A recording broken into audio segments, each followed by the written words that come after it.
So good. I want a cheeseburger. This is a special soup called pho. You told me not to say that word.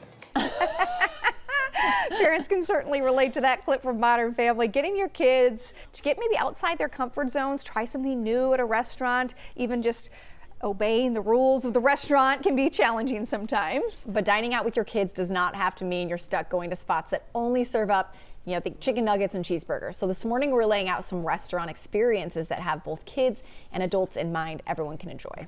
Jenny Lynn, you from the Twin Cities Mom Collective here with us this morning. Your website has a great list of spots, 10 different spots that, you know, the kids will like, but also the adults would like. Because I don't want to just keep going to the same place just because my kid wants to eat there. And you know what? Parents, we deserve good food, especially moms.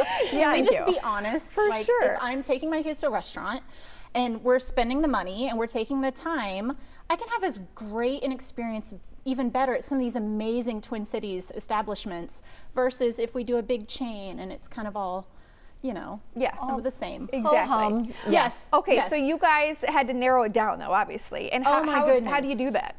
I don't know. Rachel wrote this post and I am glad it wasn't up to me, because even getting ready for this, I was like, but what about blah, blah, blah, blah I could talk about, and nope, the Twin Cities has some amazing places. Yeah. We're narrowing it down. Yes. Okay, so we're going to start a spot that serves up ramen in kind of a unique setting. Yes. So tell us about that. Yeah, so Tori Ramen, this is in St. Paul.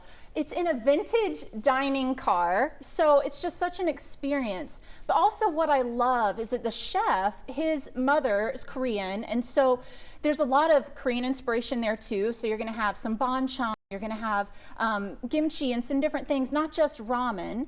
And the menu is excellent. They have a lot of spring offerings, but you can have a really great meal and introduce your kids to some things that they might not be familiar with, and it can just be a really fun experience for the family. Noodles are approachable. Absolutely. Yes. And when you go somewhere like a ramen shop, I mean, you know, I love ramen, but if you have a child who doesn't, you can always ask for the noodles on the side, or you can order a dipping ramen where those noodles are going to come on the side anyway. Sure, like you mentioned, you can say, hey, it's just noodles, yay. Yeah. Next up, Snuffys, malt shop. This is, I mean, this has been around since I was a kid. This is a gem. Yeah, when I read about their 40-year history, and I was expecting it to be like, they started in the 60s, and I was like, oh.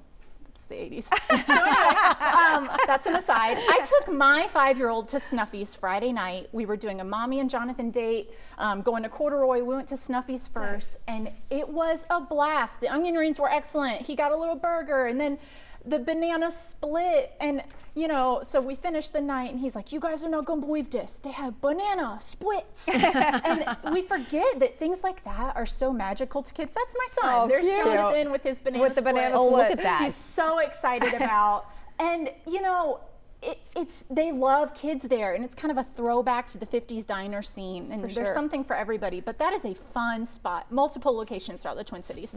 We go there probably once a week. Yes. And do not sleep on the chicken noodle soup, you guys.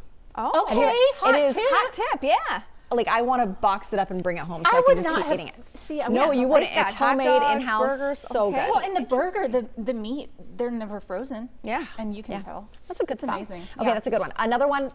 Now, Psycho Susies. I think of this for adults. Yeah, this is a different time that I think of Psycho Susies. Well, maybe we're not going on Saturday night. Okay. Sure. But Psycho Susies is an excellent option with the family because you've got the views of the Mississippi and the tiki bar atmosphere. You can do a brunch. You can do a lunch. You can do a lot of things where, you know, maybe you get a really great cocktail for yourself, and then the kids there are some great menu items for them as well. I mean, it's a great spot and such an institution in Minneapolis there. For sure. You mentioned brunch in that last. Let's talk about brunch. Highland Grill in St. Paul. Yes. Okay. So Highland Grill is going to have some great brunch and lunch options. Breakfast is served all day, and they also have a killer Bloody Mary. So just as an aside, if that's something you enjoy. So that's going to be really busy on weekends, just as a heads up. So if you can do something during the week, that's a really great option for during the week as well. Their pancakes are dynamite. So that's a little hot tip pictures there. alone look so good. Yeah, that picture was really getting me, like, their social is pretty. Yeah. Okay, next up. This one seems like an oxymoron, but if you want to go fancy dining, and I've had more than one in-law want to take us out big, and you're like, but like, look at these guys. Are you sure you want to bring them? You found a spot.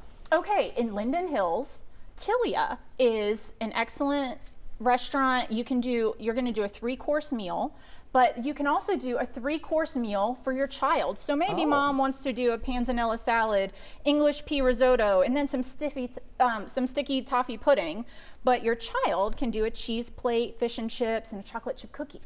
So you can each pick what you want for your 3-course meal. And this is an example of somewhere that's great to take kids to teach them a lot about how restaurants work. Like, we need our kids to be able to eat out and have great experiences, and so that's a really good option. And how to behave. I like that. Yes. That's a cool concept. Yeah. You came on a perfect day because our question of the day was all about picky eating. Not that necessarily we're talking about places to go for picky eaters, but we asked, do you have a picky eater in your house?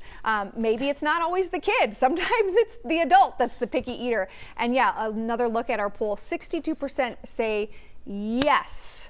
Yeah, it's a thing. It's hard sometimes. It absolutely is. But anywhere you go, you can find a hack to make everybody happy.